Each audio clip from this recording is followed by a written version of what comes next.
Saturday, and we're taking Psychology 104, which is a first year psych class, and our teacher has given us a project to deal with citizenship and reaching out to our community and learning things about how psychology affects the people around us. So this is our group that we have, and we have... Oh, hello, my name's Hy. I'm Jenny. I'm Sarah. And my name is Vera. And we thought that a very prevalent topic is bullying, especially in high schools and in the news and media right now. So we thought we'd come and talk to you guys about bullying, what is bullying, who are bullies, who are victims, and just some topics about dealing with bullies and also about the things that are in the news and what we can do to kind of stop bullying across the globe. We want your input as much as possible. So if you have questions, comments, anything, shout them out, put up your hand. We're open to any comments. Also, just be respectful. There are lots of people, different types of people in this room, and you don't want to offend anyone. So we're going to get started.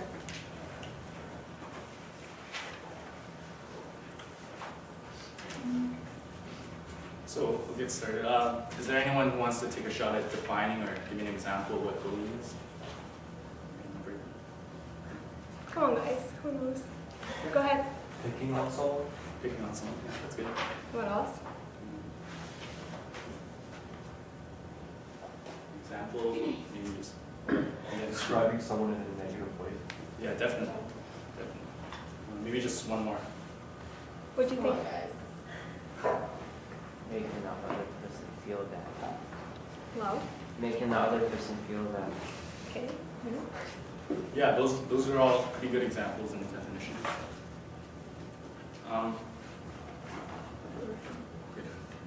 Anyways, just some formal definitions of what bullying is. So Wikipedia defines it as involved repeated acts over time attempting to create or enforce one person's power over another. NetWeb defines it as the act of intimidating a weaker person to do something. As for me, I personally see bullying as where one individual intentionally or directly, through physical, verbal, emotional means, causes another to feel any less about themselves. At times, bullying can do with differences in race, gender, religion, culture, etc. In another sense, however, bullying has nothing to do with any of those. It's not just biased towards one race or one religion. It's global in that all of us can be affected: students, teachers, friends, relatives. In terms of environmental setting, it can happen at school, at work, and even in public. So bullying can take various forms, but in all there's 4 general categories. First is physical bullying. It involves physical force or assault upon one individual from another. This involves punching, pushing, etc. Verbal bullying involves the use of words or name calling directed towards one individual to another. And then there's cyberbullying. That's the physical form of verbal bullying, and it can occur through any electronic means, such as through the internet or through cell phones. And then, anyone want to take a guess at the last type of bullying? Okay, sad face. Okay. Emotional bullying. That's basically bullying that results from all the other types of bullying. And to some extent, it's any stress, sadness, or negative emotion in general caused by other types of bullying. Okay, so my turn, guys. I will be talking about who is the bully and who is the victim. So, so as you know, guys, bullies come in all shapes and sizes. Some can be bigger or taller than everyone else. But to become a bully, it's really easy these days, because look at those kids who are exposed to violent movies, or those who are playing violent video games. Bullies are also those who just popular kids, probably you've seen in schools too, who are trying to bully someone just to look cool. I think the role model also plays a big part in bullying, because let's say a kid's watching you, or he or she watching his sister or brother beating up someone, he will think, oh, hey, if he beats someone else, I think beating another person is okay. So he will get that thought and it will stay. So bullies, who is a target?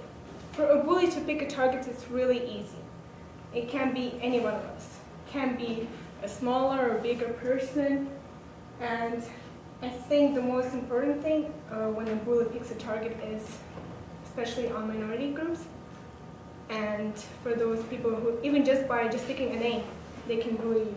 Also, mostly I think people with disabilities who walks differently or talks different ways can be a big target for bullies. Also, people who is really emotional and people who don't have a confidence to stand up for themselves or bully back. I will tell you a story about myself. I've been bullied before, not here, but back in Russia when I lived. And I've been bullied not by only students, because I was falling into a minority group. I've been bullied also by teachers. They would call me names and everything. But what I learned, I was a kid with the confidence, I could even fight back. So I think if you know how to stand up for yourself, you can actually stop the bullying.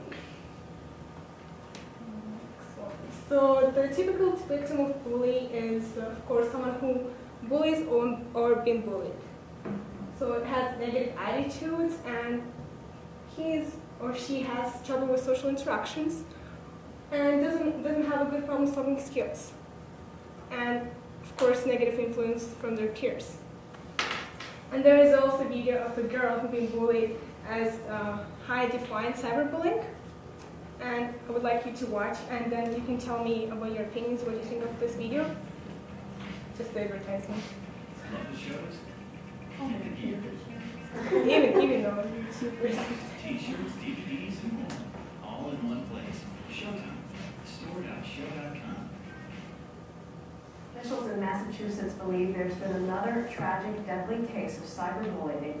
A 15-year-old girl committed suicide, and it appears that she was being bullied online. CBS News correspondent Whit Johnson is in South Hadley, Massachusetts, with the story. Good morning, Whit.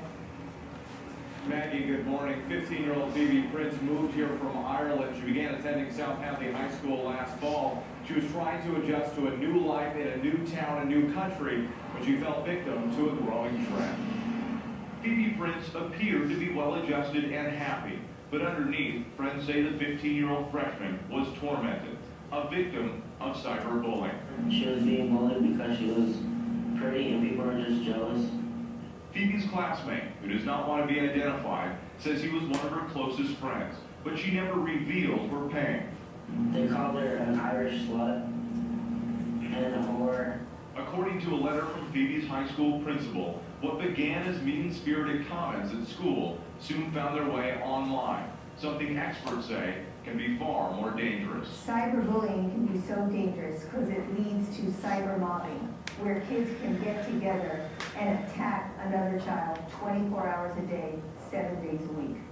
Phoebe was found dead in her South Hadley home days before a big school dance. The night after she died, fellow students held a candlelight vigil. This isn't the first time cyberbullying ended in death.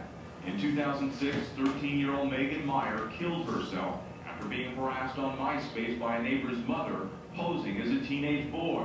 The anonymity of the internet, experts say, means that parents should be even more vigilant. And as a parent, the concern has to be that we're monitoring and supervising, and we're really knowing what they're doing in the virtual world. It just makes me sad how it takes the life of a young teenager who had everything going for her